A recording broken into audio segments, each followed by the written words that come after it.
Welcome to Cord Cutting This Week, episode number 51, the show where I give you my opinion on some of the biggest stories in the world of cord cutting. Now, this is my opinion. If you want to learn more about these stories, in the show notes down below, I'll have a link to each story so you can read more about them, come up with your own opinions, tell me what I got wrong, what I should have included from this week. I'd love to hear from you and what you think. First though, hey, do me a big favor, hit that subscribe, hit that notification bell, thumbs up. They all help Cord Cutters News and help us spread the word of cord cutting, help other people save money, hopefully help you get the most out of your TV experience without having to pay for a long-term 2-year overpriced cable TV bill. Also, I'm very excited to announce that we once again have a sponsor this week. Thank you again to Sling for their antenna install program. You don't need to be a Sling TV subscriber for this deal, but they will send somebody to your home, a dish tech who is very experienced to set up antennas, to either do an indoor antenna for $99, that includes the price of the antenna and the install, or an outdoor antenna for $150. Again, that includes the price of an outdoor antenna, the running in your home, connecting it to your TV, having everything properly set up, which is not a bad deal because the antenna they did in my home when I did the review of it was a $100 antenna. That meant the install was only $50. So check it out. I'll put a link to it in the show notes, but there is a specific phone number you have to call to test this out. It's 1-888-364-6055. Again, I'll put that in the show notes down below, but it's 1-888-364-6055. Calling the main dish number probably get you somebody trying to sell you a regular dish TV package. So I wanted to jump into today our regular stories, and we kind of have a theme this week. All the news this week kind of seemed to be a theme about why people are cutting the cord, how many people are cutting the cord, and more. And it all kind of started with all the reports about the cost of cable going up, the earnings calls, over 1 million people canceling cable in the last 3 months, or in the 3 months of the third quarter of 2018, It's kind of crazy if you really think about it. But I think it really all comes down to this. According to a report from the Leachman Group, I apologize if I butchered that, since 2010, the cost of cable TV has gone up 50%, which is probably not a shock to most people. But it's now, the average cable TV bill is over $107 a month. That's a dramatic price increase if you really think about it, in just about 8 years. If you really think about it, has the amount of content you gained gone up that much to where doubling the cost of it? Probably not. It probably leads into this report. So post over Cord Cutters News, we crunched some numbers. So over 1 million people canceled cable in just 3 months. That works out to about 11,000 people every day canceling cable TV, traditional pay TV, satellite, whatever you want to call it, and going with a streaming only service. What's very interesting here is most of them are not going to a live TV streaming service. Most of them seem to be going to on-demand services like Netflix, Hulu, and more. According to recent reports, Dish lost 367,000 subscribers, DirecTV Now lost 346,000, Comcast 106,000, Spectrum lost 66,000, Altus, however you say it, lost 28,000 and more. I mean, these don't even include Cox numbers and others that have all canceled cable recently. Grand total, the estimates are over 1 million people canceled cable in just 3 months during the third quarter of 2018. That's shocking. What I'm very interested here, though, is when you look at Sling TV and DirecTV Now, they both had a decrease. Even though the rate of cord cutting is skyrocketing, they both had a decrease in the number of new subscribers for the quarter. Combined, they had less than 100,000 new subscribers between DirecTV Now and Sling TV. And this is something I've talked about a lot. There's 3 types of cord cutters. There's what I always call type 1. There's the cord cutters who are looking for more of a cable replacement at a cheaper price. They want to have the live stream services as their primary focus. Now, they may also have a Netflix, they may also have an antenna, but they primarily want to view their content live through a service like Sling TV, DirecTV Now, YouTube, and more. This type 2 is what has always been the largest segment of cord cutting, and that's people who primarily watch their stuff on demand through Netflix, Hulu, Amazon, and other services. They may also have a live service, during football season, or maybe when Walking Dead or HBO is live, they may get it for that, but they primarily watch most of their content on demand. I find that's the biggest segment. The last segment is what I always call the hardcore, the type 3 cord cutters, and they're the ones who primarily use free options like an antenna, DVDs, and others, but they shy away from other ones. Now you can have bits of both of all these categories. I have an antenna, I have a live TV service, I have on demand. I primarily watch most of my content on demand. Netflix, Hulu, Amazon is 9% of my stuff. Football season, I watch, I get it. My wife during Walking Dead will watch live. But past that, 90% of our viewing is on demand. So we're a hardcore type 2 family here. My daughter doesn't understand the concept of not being able to pick which episode she wants when we're in a hotel room with the cable TV. She can't understand, but Dad, how come I can't pick out? I don't want to watch this episode. I watched this episode already. I want to watch a different one. She doesn't get that. That's very foreign to her.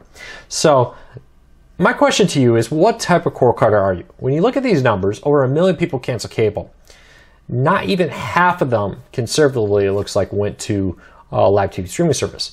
It would have to mean that YouTube TV, which doesn't disclose official numbers, so we pick around 1 million, it would have to mean that YouTube TV would have had a crazy good one. Hulu, again, just topped 1 million. There's not Fubo TV, about 200,000 to 300,000. PlayStation View hasn't been really growing that quickly, according to reports at least. So raises the question, are mostly people just skipping straight to on demand? And it appears that it is. It also appears that a lot of these type 1 people are becoming more of type 2, where they may get type 1 every now and then, but they're increasingly moving their viewing to on demand. So my question to you is, are you one? Do you primarily watch most of your stuff through services like YouTube TV, Hulu? Is that the primary place when you turn on your streaming player, it's the first place you go to watch something? Or are you type 2? It's the first place you're going to is a service like Netflix, Hulu, Amazon. That's where you would prefer to watch most of your content. And have you found yourself in cord cutting, going from like when you first cut the cord, like, hey, I wanted a live TV. I spent most all the time finding the right live TV. And then I suddenly discovered that, hey, I'm actually watching more Netflix, Hulu, with occasionally, watching the news during the midterm elections that just happened or that kind of stuff. But that's a secondary, I don't need it year round, or I don't need as big of a package as I thought I did. I'd love to hear from you. Leave me a comment down below. Let me know. Are you a type 1, type 2, type 3? Again, type 1, primarily live TV streaming services. You may have others, but primarily. Type 2, primarily on demand. That's the first place you go. You may have an antenna. You may also have a live TV service, but they're kind of secondary, maybe seasonal, maybe just during football or news.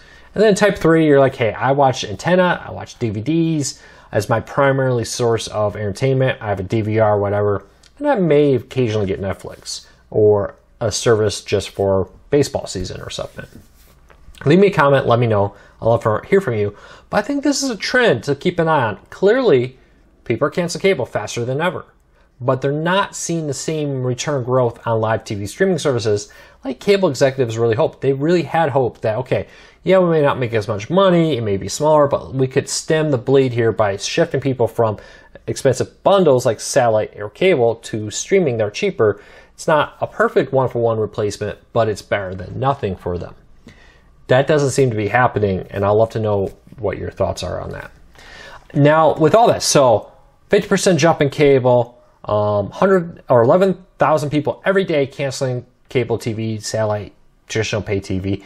It's probably no surprise that Roku had a really good third quarter, and they reported a huge jump in new accounts. Now, a new account with Roku does not mean one device. So this is a Roku device. I could have 4 of these all tied to the same Roku device or to the same Roku account. So having a new Roku account means a new person entered the Roku ecosystem, bought a Roku for the first time, and maybe has multiple. I know I own multiple Rokus to my single Roku account. So according to Roku's third quarter, they have 23.8 million active accounts. That's up 43% year over year from 2017's third quarter to 2018's third quarter. That's a pretty impressive number. Users streamed over 6.2 billion hours, up 63%, which is great news because remember, Roku is an ad company. Majority of the money Roku makes is ad money. And a lot of people say, oh, Roku, not a lot of user base, could be bigger, this or that. But they're making so much money off those ads. A lot of those ads you see in the streaming channels you watch come from Roku. They're the largest provider of ads and streaming services on big screen TVs. So just keep that in mind. And all kinds of other numbers looked great with gross profits jumping 58%. That's pretty good, Roku. That's pretty good. So Roku is having a good year. Things are going well there for Roku. But I think it just an example. They also announced 1 in 4 Roku's or smart TVs in the United States now are Roku.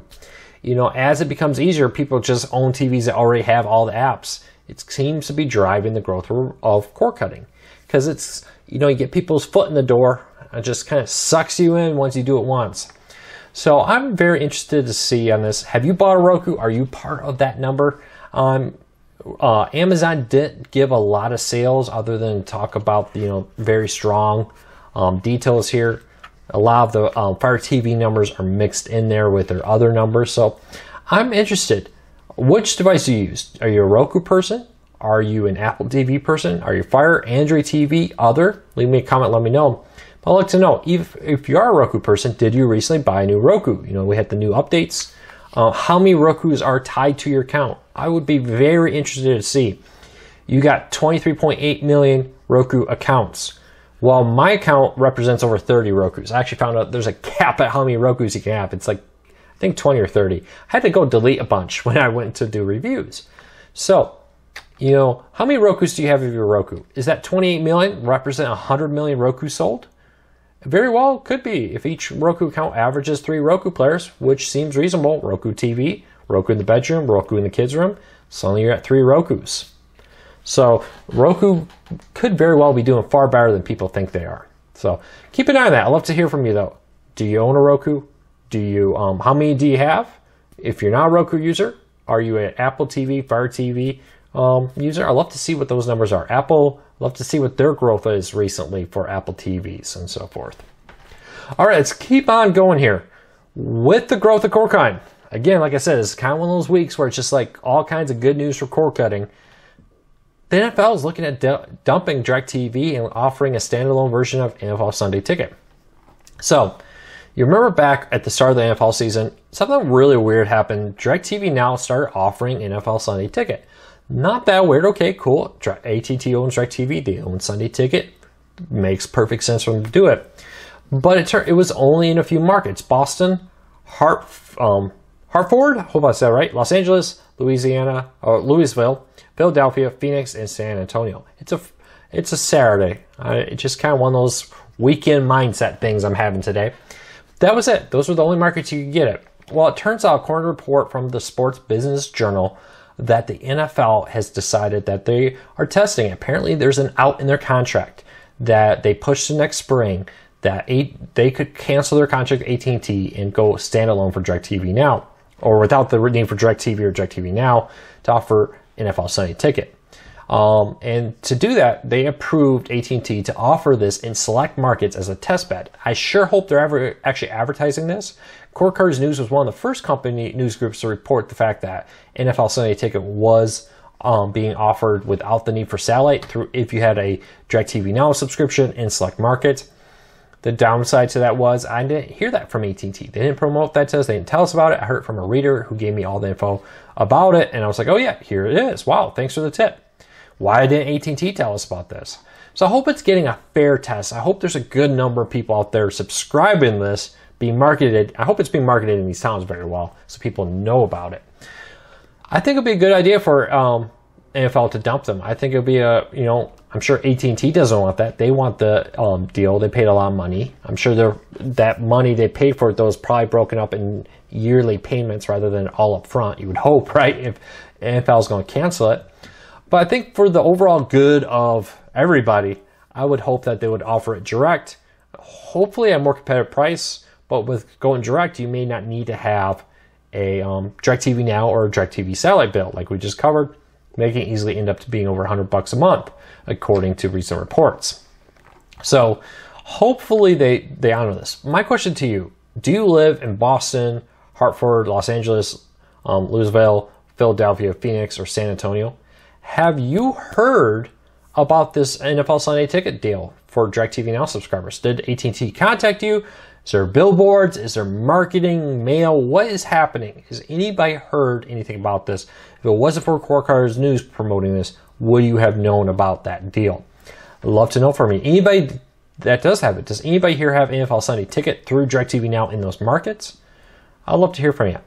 Currently, though, if the NFL decides to stay with the DirecTV Sunday Ticket version, the deal will go through 2020. So you'd have about 3 more years. And it is important to remember, even if they decide next spring to cancel this deal, per their contract, they cancel it, but AT&T still gets rights for 1 more NFL season. So they would still get rights to the NFL through the spring or through the 2019 season if reports are correct about this. So, of course, money talks cash, cash talks, money talks, and you can always buy people off. But according to reports from the Sports Business Journal, that if they do walk away, AT&T does have the right for 1 more season to do the NFL Sunday Ticket. So through the 2019 season, per the contract, according to the Sports Business Journal. So I'd love to know what you think. What do you think of this deal? What do you think of the possibility of a standalone? Would you pay what they're charging right now? Would you pay if it was a little cheaper? What price point would you pay? What about $30 a month? Hey, every NFL game, $30 a month.